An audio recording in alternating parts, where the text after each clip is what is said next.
Hello, everyone. It's good to be with you today. My name is Jane Kipfer, and I serve as the Schlegel Specialist in Spirituality and Aging for the Schlegel UW Research Institute for Aging in Waterloo, Ontario.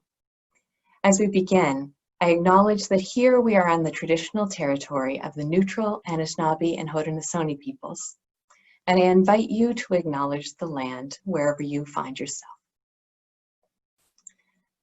The Schlegel family recognizes the importance of spirituality in our later years, and so strives to provide opportunities for us to talk about it. Our Spirituality and Aging program promotes both research in the field of spirituality and aging and public education, including a day-long seminar each June on a topic related to spirituality and aging. This year, we are very much looking forward to hosting Dr. Janet Ramsey. Since the pandemic has made our planned gathering impossible, we're here today online, ready to engage a topic that has become even more interesting and more important in these times: caregiving and resilience for the long haul when so much is so challenging. How can we stay grounded and hopeful? Where can we find strength? I discovered Janet Ramsey through her newest book, Dignity and Grace, Wisdom for Caregivers and Those Living with Dementia. I've thoroughly enjoyed getting to know Jan as we've imagined this webinar together.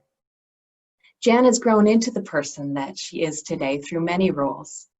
She's been an academic, a researcher, a marriage and family counselor, a parish pastor, and a chaplain and administrator in long-term care. Pre-pandemic, she was enjoying partial retirement, with freedom to travel with her husband and time to care for their 9 grandchildren. These days, when she's not baking bread or sewing masks, she's deep in the story of the novel that she's writing from her home in Virginia. So welcome, Jan, and welcome to all of you who have joined us live today, and to those who will watch this recording later. We know you're each in your own unique situation as we ride out this pandemic, but we can come together in this way to share stories, support, and ideas. I want to thank you for the questions that you submitted during the registration process. We'll have some time for those questions at the end. And if you think of another question you'd like Janet to address, there's the Q&A box on your screen. You can type it in there. And if we don't have time today, your questions will help inform future webinars. So on that note, I'll turn the floor over to Jan. So glad to be here with you, and I join with you in thanking all those caregivers who have joined or are joining us today in this different way to be together.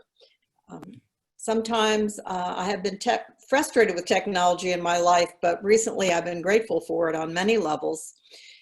I was looking forward to sitting in a room and having the back and forth with caregivers, but we'll do it in a different way today. And I appreciate the fact that many of you have already sent in some questions that we'll address at the end of this time. There have been quite a few things on the web about the pandemic and about dementia, including some that were done by the Dementia Society. I encourage you to take a look at those. Today, we're going to focus on one aspect, one kind of resiliency, although we will talk about resiliency in general also, but particularly we're interested in how does the life of faith, the life of the spirit, serve as a resource for us during this challenging time. Before we begin, I have one more thank you, and that is to you, the caregivers. We've been talking and hearing a lot about medical and first responder caregivers on television, and rightly so. But what's more invisible and also important are those people who are more or less the invisible caregivers around the world, who are caring for someone who needs special attention before this pandemic began, but now has special challenges in dealing with those challenges such as dementia. So thank you. Thank you on behalf of all of us for what you do. We begin by thinking about resiliency and what it is. This is a word that is in psychology for some time. When I began doing my doctorate work, I decided that it would be an appropriate word for what I was interested in with older adults, namely, how did they cope with the challenges in their life over time? And I was at a secular institution at Virginia Tech, but I was interested in the spiritual aspects of resiliency because as a nursing home chaplain, that's what I heard from the people that I had the honor to work with.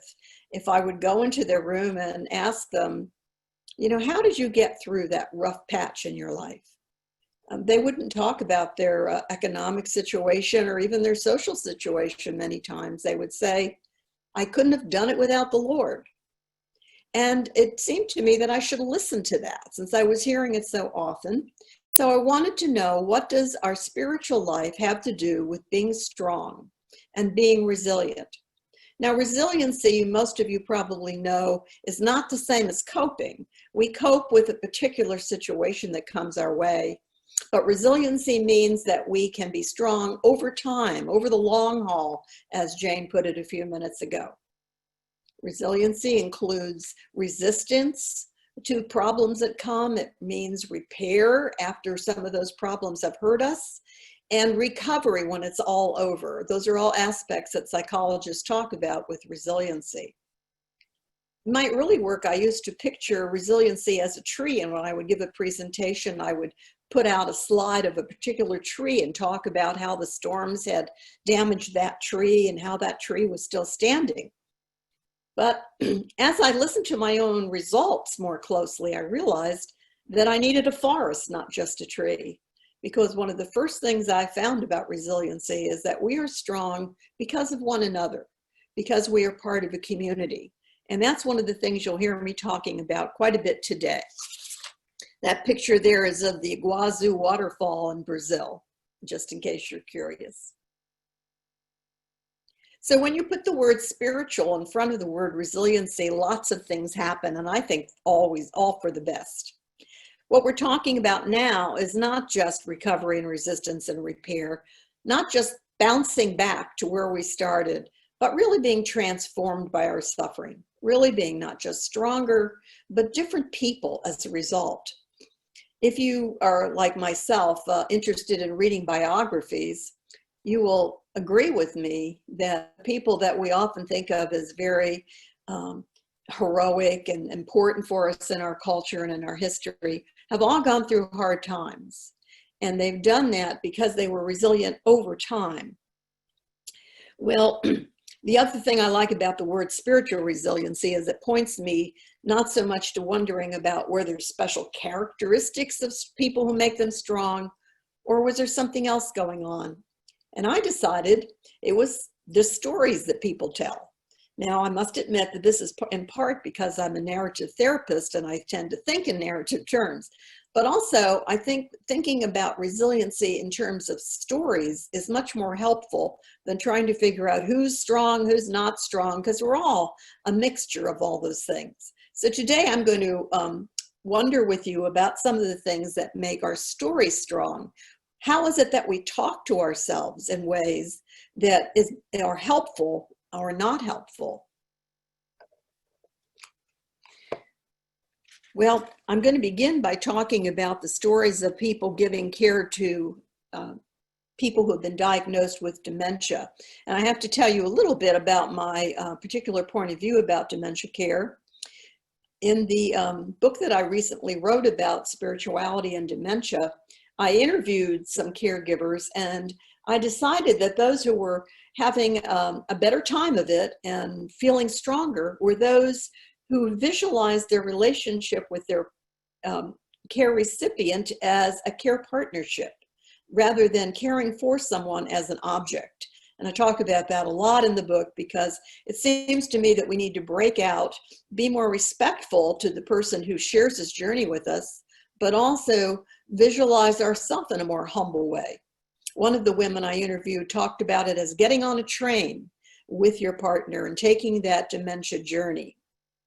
We know that dementia is something that is unpredictable, that it progresses slowly most of the time, that it includes much more than Alzheimer's disease, but it can be related to Parkinson's. It can be related to Lewy bodies. Even strokes could cause dementia. So today I'm going to be talking about dementia in a more general term than just Alzheimer's disease. One of the things you hear if you listen to people who are caregiving with a dementia partner is the uncertainty of life. One of the ways that we human beings like to cope with stress in our life is to plan for tomorrow and to know what's going to come next. But caregivers who are accompanying a person with dementia don't have that luxury because tomorrow is basically unknown, especially in the early days when somebody has been diagnosed with mild cognitive impairment, as it's called, MCI. They have no idea how long it will be before full-blown dementia occurs in that person's life. And then early in the journey of dementia too, they want to know how many years will this person be able to accompany me in many ways. No one knows. They have to take one day at a time. So this picture here suggests the uncertainty of looking into the future through a haze. Well, that's what we're all doing right now in the pandemic, aren't we? So I suspect that those of you who are caregivers for folks with dementia already have some expertise in this area, whether you want it or not, in learning how to live with uncertainty. We have now a sort of an intersection of what's already a tough job. They're one of the toughest jobs in the world, which is caregiving, and now it's intersecting with this pandemic. So our uncertainty is magnified and lots of other challenges have come our way. We need more than ever to feel that we are strong and that we are resilient and that we have people who are backing us up in those ways. Each one of you has a unique story of caregiving and of how you're coping with the pandemic, but we also have some things in common, don't we? All of us have the uncertainty of knowing what tomorrow will bring. If you listen to the news, as I try not to do, but every now and then I do, you hear something different every day. One day we're told to do one thing, another day we're told to not do other thing. But in my research with older men and women that was done in Germany and in the United States after World War II, these were people who survived World War II, not that I was there after World War II. And also my research with caregivers for folks diagnosed with dementia, I found that the stories of suffering and fear that each person experienced were unique, of course, but also there were patterns there. And those are the things I want to talk about today, because I think we need all the tools in our bag that we can have right now during these challenging times. We don't just worry about ourselves and our care partners these days, we worry about other people we love. Sometimes it's hard just to see the pictures on the evening news of what people are experiencing, and our heart aches for the people who have this disease and the people who take care of them. And that can make it tough for us as caregivers to hang in there and find our own resiliency. Perhaps some of your family members are involved in this struggle. Those pictures there, the one is my son, who's a psychiatric nurse, and he was on this day doing intake interviews, trying to sort out the dementia patient, the coronavirus positive patients from those who were not positive. The woman there is my niece, and she's a NICU nurse, and she works with new mothers, including those who have been diagnosed with the virus. So our hearts are heavy for not just ourselves and our care partner with dementia, but also for those in our family or our friends or even on the evening news for whom we are feeling compassion and concern. I don't think I know anyone who wouldn't say that one of the most particular problems and challenges we're facing today is that we're separated physically from those we love. This is a picture of me having a visit with my 8-year-old granddaughter. Usually I take Nina off the bus every day, but now I have to visit her with our masks on at a distance, and it's really tough. And I know all of you who are grandparents understand exactly what I'm talking about. Being separated is tough, Now again, though, we are happy to have technology so that we can at least Zoom with our families sometimes. We have a lot of shortages, and that's part of what we're putting up with these days. A lot of humorous jokes about toilet paper, but now I think it's Clorox wipes last time I checked my grocery list. But this is something that caregivers have to deal with, because you have that sense of wanting to be able to have the supplies on hand that you're going to need. One of the things that's harder for me is figuring out who to believe. The truth seems to change daily, and that's part of the context that we're dealing with too. Is everybody telling us the truth, or are they telling us what they think we want to believe? I couldn't help thinking that in some ways that's like going to see the physician with your dementia care partner. We want the truth and we don't want to be lied to about what's going on. But on the other hand, that truth can change from visit to visit. There isn't a caregiver alive who doesn't talk about being tired. I've been a caregiver full-time several times, once at a distance for my mother in Pennsylvania, and that has a particular group of challenges associated with it. But also I had my mother-in-law move into the house, and I was her caregiver full-time, which was a great preparation for my professional work, but it was also very tiring and very challenging. Even though I loved her very much, I worried about her. I worried about being an adequate caregiver for her. So now we have all that fatigue, and on top of it, we have the fatigue associated with this pandemic. I've had to change some of the things in my life, and I'll bet you have too. For example, I never listen to the news just before I go to bed. It's not just our medical concerns that dominate our lives these days, it's economics. I think this is probably a bit worse for those of you who are listening from the United States, but in Canada too, I'm sure there's some concerns about paying the rent, buying the medicine you need. Will you lose your job? When will your job be back up? Lots of things on people's mind today, and those don't go away just because we're caregivers.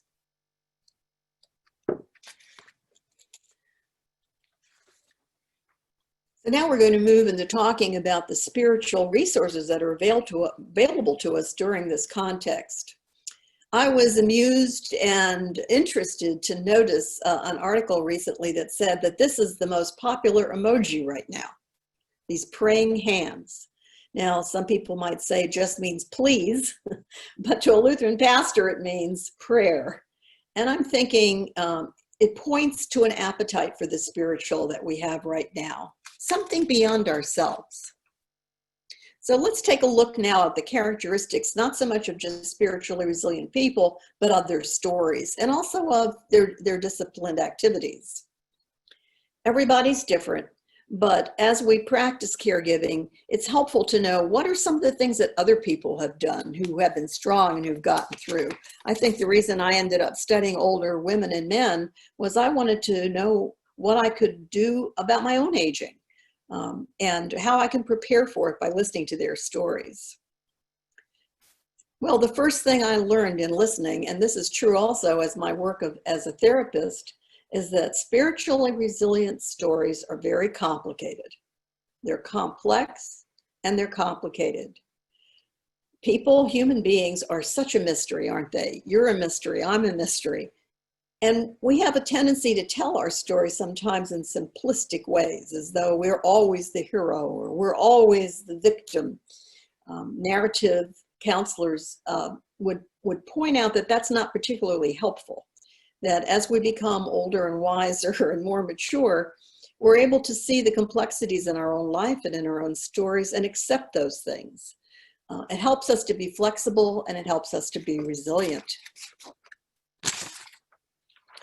Spiritually resilient stories have another characteristic in that they suggest there's a better tomorrow waiting. Have you noticed all the rainbows that are around us today? Children are drawing them with chalk on the pavements.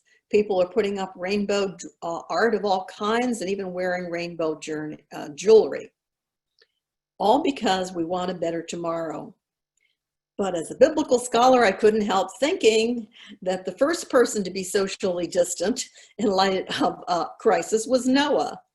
And the story in the Old Testament, whatever else it suggests, is that Noah was able to trust God's promises and to wait for a better tomorrow. It's very important to know that the stories of strong people are not about the stories of stoic heroes. We like heroes, and heroes are great. You know, all my grandchildren love Batman, Superman, Superwoman. But when it comes right down to what we learn from the stories of people who are strong, they tell stories of their relationships, not of their own stoicism.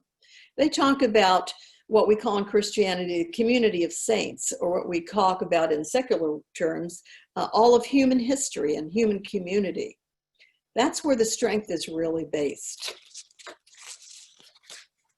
The other thing that I noticed about spiritually resilient stories is that they're filled with empathy and encouragement. People who have received empathy from others and people who give empathy to others are people who have an easier time being resilient. Now, no time is that put more to the test than when we're accompanying someone with dementia. So perhaps we're having a day where that person is really anxious and worried and expressing that in terms of irritability with us and even anger with us. How difficult it is sometimes to be encouraging and empathetic in that setting. And we're going to talk a little bit later about this, but the important thing is to realize that dementia is the villain in this situation, not the person. We can be empathetic with their confusion, with their fear about tomorrow. And imagine being concerned about your memory at the same time that you're hearing all these troubling things from people about the pandemic. You don't have the cognitive tools to sort it all out the way you did before dementia hit. So we have to almost be clinical sometimes in our approach to those we care for and with, and ask ourselves, what is it that they're going through in the midst of all of this? How can I be encouraging? I think the human capacity to take encouragement from someone else is very basic, and it doesn't have to be a big deal. It doesn't have to be a big speech, just a pat on the shoulder or a simple comment, you're going to be okay, is all that we need sometimes. When Jane and I were preparing for today, I told her about an amusing thing that happened to me, where when the pandemic was just beginning, my husband and I ordered Chinese food. And after we had our dinner, I pulled out the fortune cookie, and it said, "You will have all the resources you need. You will be okay." And to my great surprise, I started crying. And I realized I had been a lot more anxious than I had been aware of, and that I needed encouragement, even from such a silly thing as a fortune cookie. Give each other encouragement. If you are someone who has a friend who's a dementia care partner and you yourself are not in that situation, just call them up and ask how things are going. Tell them that you know that they have a tough job, and listen to them. That's the main thing you can do when you're giving someone encouragement, is just listen. Over and over again in the stories that I heard, both from the war survivors in Germany and America and from the caregivers who had a dementia partner, was that they felt that they were part of a caring community. Now, that's not something we all have, but if you have it, it's a real blessing in your life. And if you can start to form one for other people, that's a blessing in your life too. In the congregation I'm a member of here in Roanoke, Virginia, there is a woman who every Tuesday sends out an email to all of us who are over 65 and just says, "What do you need this week from the supermarket?" And we don't always need something, but just to know that there's someone out there who could help us, who cares about us, that we're not alone in this mess, is a tremendous source of comfort. And the stories I heard from resilient people who survived World War II were filled with those kinds of things, where practical help was given to them, not just during the war, but through the years afterwards. I think sometimes human beings express what's going on in our lives best with symbols. And I have been fascinated to see how many symbolic acts and symbolic pieces of art or other things have been used since this pandemic began, sometimes they really touched me. And I remember the first time being particularly touched as I watched the pictures from Italy, where folks who were separated from one another, worried about one another, and vast numbers of people dying, got out on their balconies and sang opera. More recently, I was moved by what happens in New York City, another place where there was a hot spot of suffering, where people would clap and applaud when the caregivers walked out of the hospital at 7 o'clock each night. What kind of thing might you and your care partner do to express your solidarity in a symbolic way? I didn't know what to do, so I came up with this display from my window. When I heard that some people were putting up Christmas decorations, I pulled out 2 dolls that my daughter gave me a few years ago at Christmas as a joke, because the male doll resembles my husband a little bit, who's bald and has a mustache. So we put that in our window along with the light, and we've gotten a lot of comments about it. And I noticed a lot of our neighbors doing the same thing, putting up candles. Every neighborhood does something different. But I invite you to include your care partner in planning in a symbolic way to do that.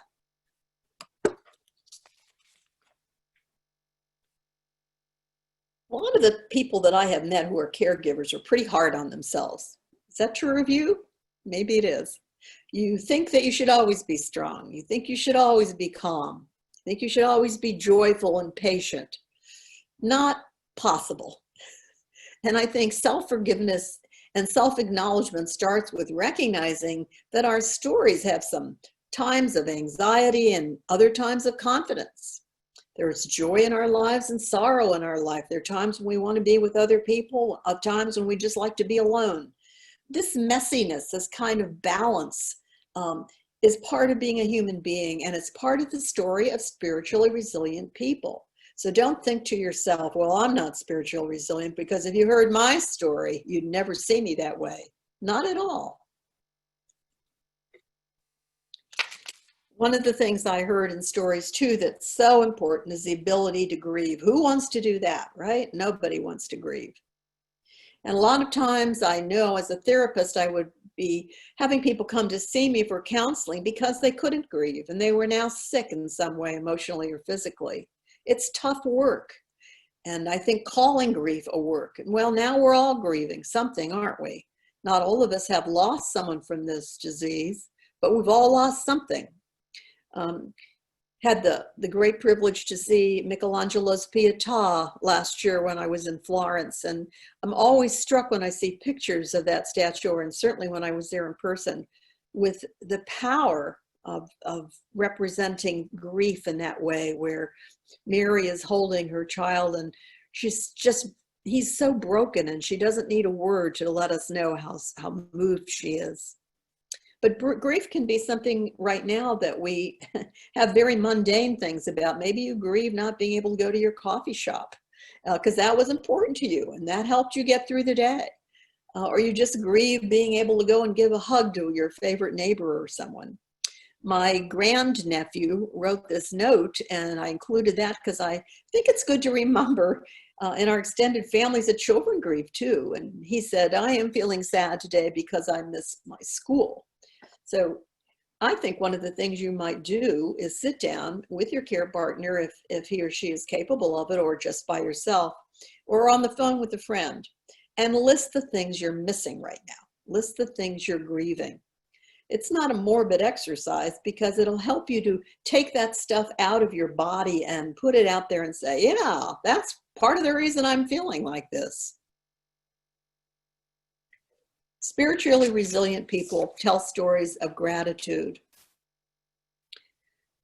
When this pandemic started, I realized I was slipping in that, and I was falling into a mode of just thinking all the time about the negative parts of my life. And then I needed a little shot in the arm in terms of my spiritual life with gratitude.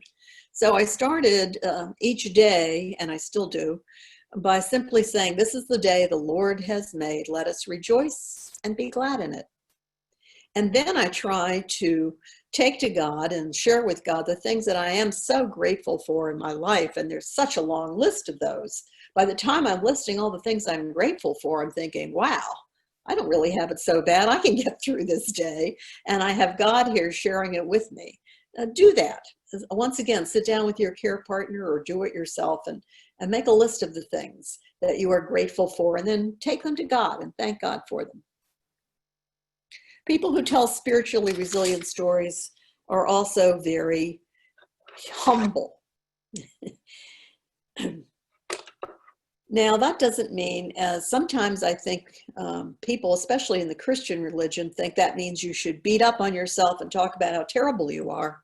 But C.S. Lewis's quote is perfect. He says, humility is not thinking less of yourself, but thinking of yourself less. And that's a big difference, isn't it? People who told the stories that I heard of strength were filled with the stories of people that they were concerned about and things that they were doing for them. I think part of the reason people have been, like myself, sewing masks or trying to find something to do in the middle of this pandemic is that it just feels so much better not to think about poor old me 24/7, doesn't it? Do you know someone who could use a phone call? Do you know, for example, someone who's single who's going through this, who has particular challenges because there's no one there in the house? Or do you know a caregiver who is really struggling because her care partner is declining and has no ability to really remember things with her or with him? There are things we can do even when we have social distancing that can be acts of mercy. Bake some bread and share it with your neighbors. Whatever you can think of to do, it really will make you stronger. And we know that from looking at the lives of special people, like I thought of two people here that are like the classic examples of strength. Gandhi, who knew how to have practices that kept him grounded in the moment, and Mother Teresa. They used their own religious traditions to find practices that kept them grounded and disciplined. I'm sure Mother Teresa used prayer, and perhaps the rosary is her way of being grounded and attending Mass whenever she could. And Mahatma Gandhi did all kinds of meditation and fasting and things that kept him grounded in his difficult journeys.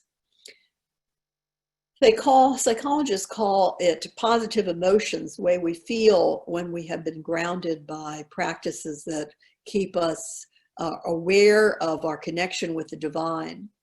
It doesn't mean that you have to be a formal member of a spiritual group or spiritual community, a church or a synagogue or a mosque, but it does mean that you have to find a way to reach out beyond yourself and find meaning and purpose and a sense of who you are in the world that doesn't revolve around you, but revolves around your community with other people.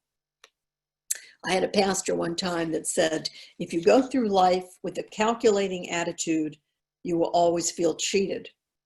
And that has stayed with me. I think that's the opposite of the way we feel when we're grounded in our spiritual practices. Because it's a pandemic and because I'm interested in spirituality, I've had my antenna out to identify some of the practices in faith groups that seem particularly relevant and important today. And I was remembering that the last time I had lunch with a friend of mine who's a rabbi, he got up and washed his hands and prayed before we had our meal together. Then I read an article online about a woman a Jew, who said, I haven't been praying when I wash my hands, but I'm going to do it. I'm going to start to do that now as part of the spiritual practice, not just because I need to do it for the pandemic. So here you find someone who's pulling together their spirituality, their spiritual practice, and this necessity that we have to survive the pandemic, and I think in a beautiful way. So my husband and I decided to do the same thing. It's not necessary that you sing happy birthday twice, even though that's suggested. How about spending your time washing your hands in conversation with God and thanking God for water, for life, for all those who are caring for us and helping us get through this time.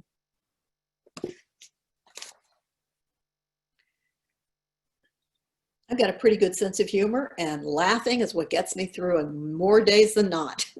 And I've noticed that that's just not Jan. That's a lot of people in this world who are laughing as we get through this pandemic, not because death is funny or sickness is funny, but just at our human situation and all the irony of our situation. So here we read about Corona beers changing their name. Can't really say I blame them. One of the things I noticed too in spiritually resilient stories is that people were able to make a distinction, and this is so important, about what we can control and what we can't control.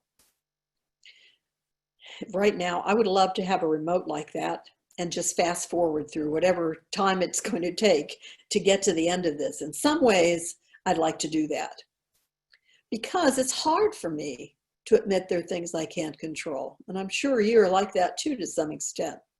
And once again, making a list can help. If you write down the things that you can control and the things you can't control, that's the kind of thing psychologists tell us to do, but I think it's a spiritual practice as well. And here's the fascinating thing about it. When we realize there are things we can't control, we can give them to God, and we make way in ourselves and in our lives for the Holy Spirit to work. There's no room for the Holy Spirit working when we're in charge of every single thing we think or do. But if we admit that we need space and that not everything is in our control, then the Holy Spirit has a chance to come in and do some very interesting things with us. All right, now I'm going to confess that this is my Achilles heel, especially during this pandemic. I feel so impatient. I feel so impatient about the things that I'm missing, particularly times with my grandchildren. Here's a little cartoon that really reminded me of how I'm feeling, both in the impatience and in what I tell myself. The little one says, I can't go to the movie theater or the pizza parlor. I miss my classmates. And his dad says to him, well, yeah, but you know, Anne Frank and her family spent 2 years in an attic. Some of you, like myself, may have been to Amsterdam and seen where Anne Frank and her family lived for 2 years. It's a lot tougher to be living in a confined place when you know you have the terrible fear of being rounded up by the Nazis at any time. So, you know, it puts it in perspective, doesn't it? That we need patience. Or a lot of people were talking about the pandemic of 1918 and some of the resources that we have today that weren't available then. Whatever it takes, find a way to tap on your own patience. Sometimes just staying busy and thinking about what you can do for others is a way to become more patient too, rather than obsessing over what you've lost. Now, patience is something that here again, you caregivers have learned the hard way many times.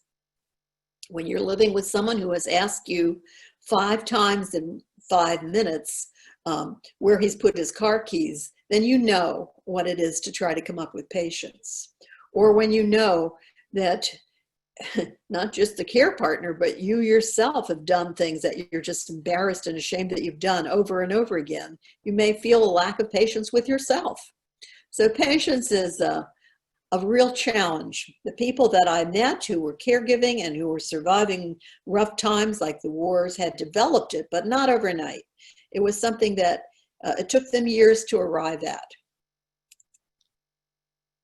Now, I've said I like to fast forward through this pandemic, and in some ways that's true, but there's not a complete emphasis on just getting over it. If we do that, we'll always feel like we're just sitting in a waiting room, and there's nothing worse than sitting in a waiting room, is there? So I think that spiritual resiliency is an opportunity to practice being in the moment. And here, I think Eastern religions have a lot to teach us. One book that I love is called Wherever You Go, There You Are. This idea of being fully present. In Christianity, we call it centering prayer. But the idea of being there in the moment rather than always trying to find out what's coming next or how we can control the future. Do you have a quiet place in your house that you go to if you are an at-home caregiver? If you work in a facility as a caregiver, do you have a place there that you can go, an office or a chapel? Some place where you can just be there and sit and do absolutely nothing. Those are the moments that will sustain you and strengthen you. Talk a lot about this in my book because I heard from dementia caregivers about their seeking out times. One woman who was just a wonderful caregiver, I can't help labeling her that way because she had so much spirit and joy. She said that she told me stories of how when her care partner would just push her to the edge with some challenge in their relationship, she'd just get up and say, all right, I'm going to go down there in that bathroom. I'm going to sit there. I'm just going to wait for a few minutes and just tell God about this. But to find a quiet place where you can get away from the stresses of caregiving is an extremely important thing. Do you have a garden you can walk in? Do you have a neighborhood with sidewalks where you can walk? Or do you have, as I do, a love for novels or a place where you can curl up with a good book and get away from everything? That's the way I escape sometimes. We may not think of taking care of our bodies as a spiritual exercise, but believe me, it is. You are the instrument for care for your care partner. If you don't take care of your body, no one will be there to help that person, to help him or to help her. Also, you are a child of God. And so we're asked to take care of our bodies because God gave us those bodies, and abusing them is not a spiritual thing at all. Now, it isn't just Christianity that emphasizes being careful. Today, one of the ways that we're being careful is by staying away from each other. And the paradox of that is pretty hard to take, isn't it? We love each other by pulling back and being away. I was interested to read that the Quran has all kinds of instructions about staying out of, avoiding a city that has the plague. Even centuries ago, they understood the need to quarantine, to stay away as a way of taking care of ourselves. So that's a spiritual practice too. Exercise has been shown over and over again to help people slow down dementia. So I think it's a spiritual matter to participate in that. Each faith has different spiritual practices that seem to give people a lot of assurance, and that includes readings. So I was touched when I went to Germany and did my research that every time I would sit down, the first part of my research was women. And every time I would sit down with the women, they would light a candle before we started having a conversation. At first, I thought it was a sign of hospitality, and it was, but it was more than that. It was their way of bringing the spirit into the room, bringing God's love into the room, especially since they were going to be telling me very sad and difficult stories about things in their lives. We all have particular passages that we read. I think it's important to remember over and over that the person who has been diagnosed with dementia is still a spiritual being, and reading passages together so you can ask your care partner to listen or ask what they would like you to pray for. Those sorts of practices are so helpful to people. I just listed a few of my own here. I think the first one, Romans 8:18, when I consider that our present sufferings are not worth comparing with the glory that will be revealed into us. What a hopeful passage that is. It leaves it wide open as to what that glory is, doesn't it? And of course, Romans 18 was the one that you hear in many, many funerals, for I'm sure that neither life nor death, angels nor rulers, and I would add in there dementia or pandemic. None of those things can separate us from the love of God in Christ Jesus. Creativity is a part of spiritually resilient stories.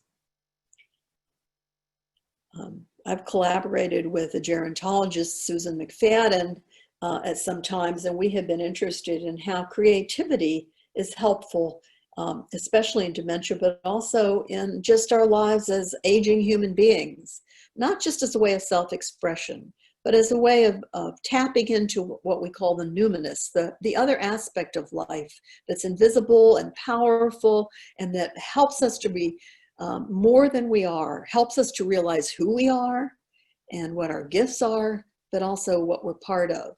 This drawing here, this slide here is a picture of my sister-in-law's new effort at creativity. I think she's doing great. She has never painted anything, but when the pandemic started, she decided, I'm going to learn how to watercolor.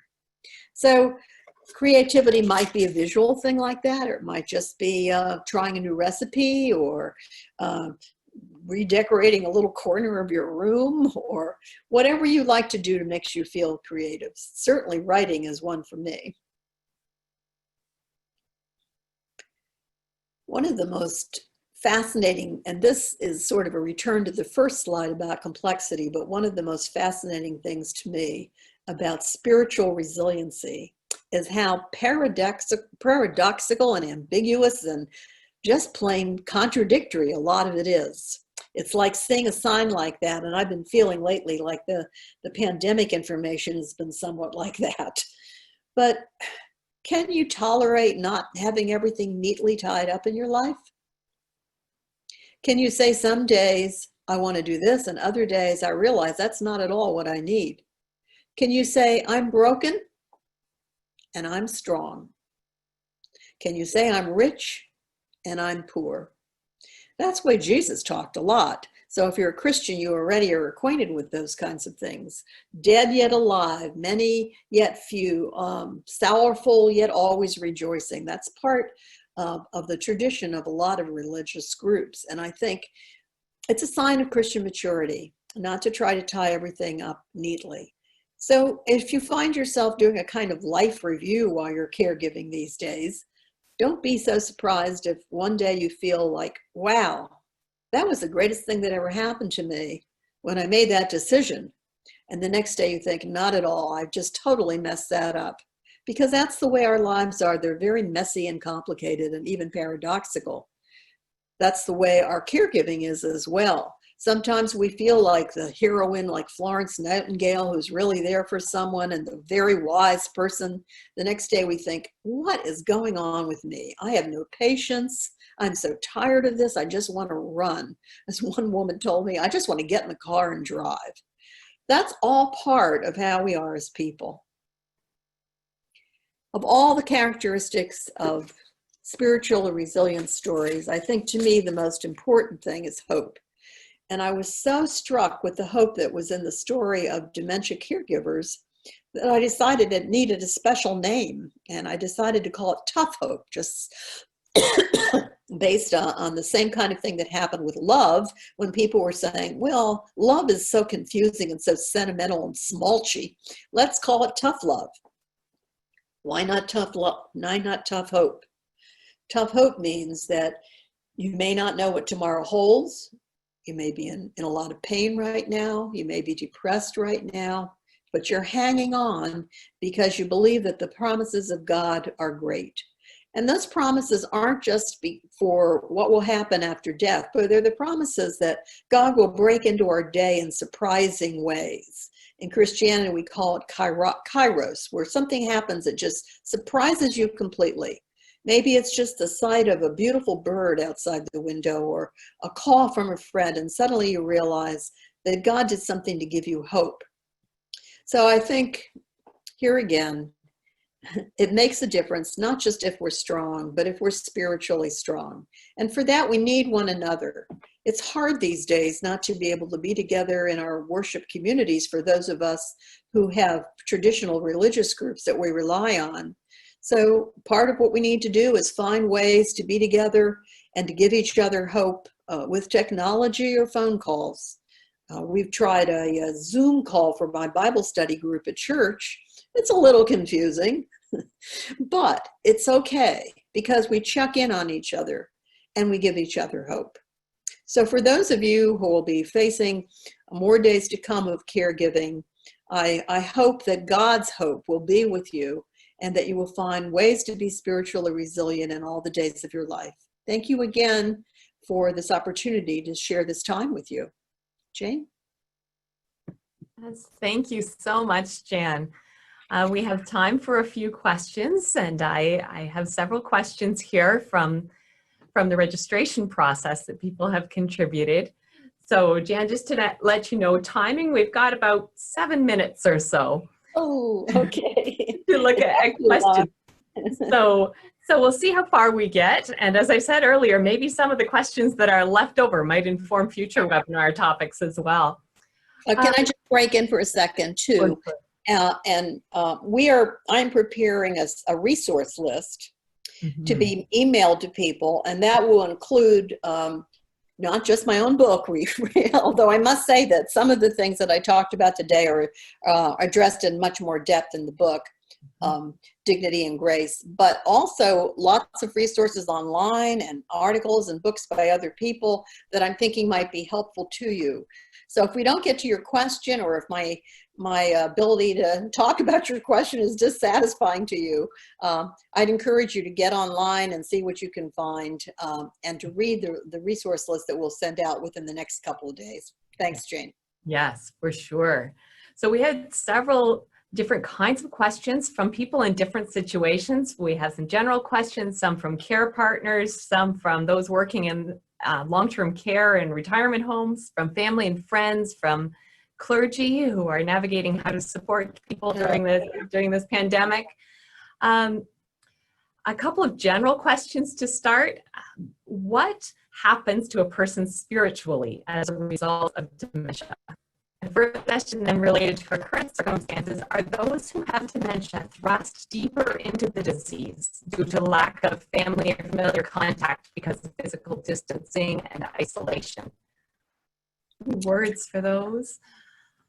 Oh, I certainly do. I'm evangelical about the idea that we cannot dismiss the spirituality of people who have some cognitive problems. If anything, sometimes it's deepened and it's more emotionally rich than those of us who are so worried about living in our heads all the time. I can still remember I became interested in older adults when I was very young, and I was a nurse's aide to make money for college. And I can still remember a woman who would get up who had dementia, and she was very confused. She was a pastor's wife, and she was very confused. She put on 2 or 3 dresses, but she'd go out into the dining room and she would play hymns for hours without any music. And that was her spiritual expression, I know. I've had many people tell me stories, and as a chaplain, I've found people who would enter in with me. Every pastor will tell you a story like this, that around the bed of a sick person, when they haven't spoken for weeks, they'll start saying the Lord's Prayer with you, or the 23rd Psalm. So it may not be that in our overly head or intellectual oriented way, we think that people with dementia are spiritual, but they have a lot they can teach us. I encourage caregivers to just sit and pray or read a scripture with someone that they're around them, whether they're the formal caregiver as a pastor, or if it's a home caregiving situation, or as a nurse's aide. The best the best prayers that we had when my mother-in-law were dying were done by the nurse's aide who cared for her. So it doesn't always need a chaplain there. Yes, spirituality is something that they're in, and I'll give you some references on that list to some beautiful work that's been done by people who've written about spirituality and dementia. Was there another question there too about the pandemic? Yes, about physical distancing and isolation. Yeah, that worries me. I think it makes it hard. You know, I think it makes it hard for people who have memory issues and confusion of other kinds, not to be in familiar places with familiar people. So it puts more of a burden on us as caregivers, doesn't it? To try to find ways to hook them up with the people that are part of their community. And here again, I think Zoom meetings, the person with dementia doesn't have to say very much, but just to be part of that. Or to be reminded that they're on the prayer list. Think just simple things like that. Now, when there isn't a pandemic going on, then I have all kinds of opinions for how congregations can be more welcoming. But in terms of this pandemic, I think the important thing is to make you feel that you're not forgotten. And that in turn will feed the spiritual life of the person struggling with dementia. Of course, we want to keep as much routine as possible. If you're the type of person who prays in the morning and the evening, you certainly want to continue that, but you might want to add some new things in there too. Okay. Yeah. And some questions from care partners about day-to-day life.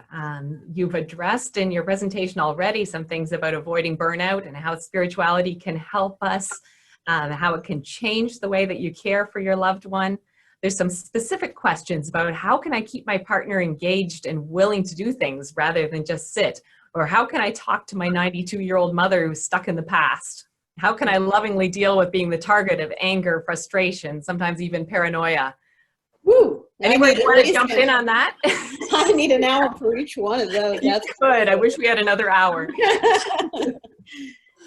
I'm just going to jump into one that kind of struck me there, the phrase stuck in the past, and suggest that you rephrase that. If you are the caregiver who wrote that question, maybe think about it in a different way. I told you about how I learned from a caregiver who told me that she decided to visualize her venture as getting on a train with her care partner. So sometimes you maybe get on that train and take a journey way back. And it's important to remember that the past is maybe the more relevant thing that day. You know, you have to be a little bit clinical sometimes about this and realize that this is the enemy here, or the person that's frustrating you here, is not the person. It's the darn old dementia that's playing tricks on their mind. But in terms of the past, it's one way that you can enter into their lives. I used to take magazines, life magazines, in with me into my clinical office when I was working with somebody who had dementia. I remember one gentleman especially who'd been in World War II, and he couldn't remember a whole lot about the details of his experience. But when he would see the pictures in that life magazine, then we had something we could share. He may not know my name the next time. So what? We had that sharing at that time. So use the past instead of resisting the past. And creative activities. Wow, there's so many great resources for them. I have a chapter about that in the back of my book, but there are things on the internet too about things you can do together, simple creative activities that you can do together with your care partner. Yes, and we'll have some links to that on the resource sheet that's sent. Let me just say one more thing about that. You might think, oh, great, now she's trying to give me more work to do. But what we found is that caregivers who did some creative things with their care partners ended up having more energy than they did when they were just sitting there all watching TV together all day long. Yes, so true. Long-term care, retirement homes. Any words for our essential workers there who are struggling with when touch is so essential and we're in lockdown? How do we do this in the pandemic? How do we help people living with dementia? And especially in the absence of community clergy, and sometimes even the home's chaplain is not there anymore. Yeah. How do we do this? God bless you for what you're doing. First of all, in those jobs, I worked for 6 years in a nursing home as a chaplain, and then as administrator. I'm very well aware of the challenges even when there isn't a pandemic going on.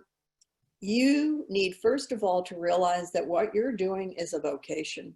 It's not a job.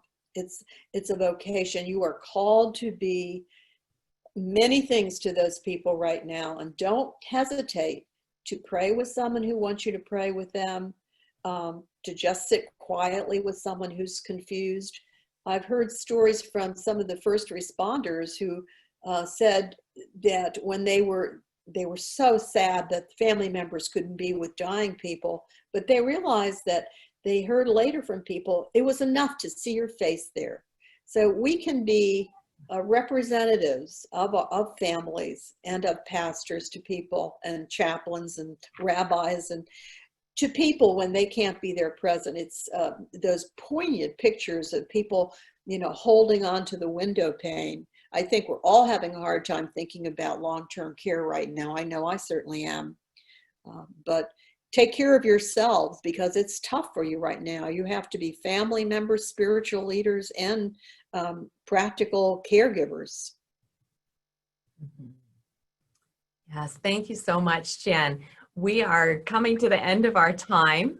So look for Jan's resource sheet and also for the recording of this webinar. If you'd like to watch it again, or if you'd like to share it with someone, it will be available to you. And I just want to thank you, Jan, for helping all of us to write more resilient life stories through this time of pandemic. You spoke earlier about paradox and how so often our spirituality enables us to find the blessing in the struggle, which reminds me of the Beatitudes that are so familiar to many of us. Blessed are the poor in spirit, for theirs is the kingdom of heaven. Blessed are those who mourn, for they will be comforted. Each of us goes from here back into our daily lives. And it seems right to leave with some words of blessing. So if you'd like, I'd invite you to open your hands and open your hearts to receive this blessing as we part. Blessed are you who walk with dementia through a pandemic, for you will be sustained. Blessed are you when you're physically distanced, for you'll reach out in new ways. Blessed are you when you have time on your hands, for you'll find creativity. Blessed are you when you grieve, for you will be grateful. Blessed are you as you face uncertainty, for you'll look beyond yourself. Blessed are you who must rely on one another, for you deepen understanding of love. Blessed are you when you can't control today or tomorrow, for you will let go. Blessed are you as you walk this difficult path, for in you grows tough hope. Thank you for joining us today, and please feel free to be in touch. Right, so thank you very much in behalf of the Dementia Society of Ottawa and Brantford County. Thank you for joining us today. For more information, you can visit our website, dementiahelp.ca. Also, stay tuned for more webinars, or you can register for our newsletter for more. And thank you for speakers for this great presentation. And have a good day, everyone. And this recording is going to be available on Facebook right away, so you can watch it again. And it's going to be on demand on YouTube channel for the Dementia Society of Ottawa and Brantford County. Have a good day, everyone. Thank you, Herman. And Jan, can you put up the last slide that has our contact information on it? Sorry about that. There you go. Now it will be on the recording as well. Okay, good deal. Okay, thank you, everyone. Jane and Janet, thank you very much. Bye-bye now. Bye-bye. Bye.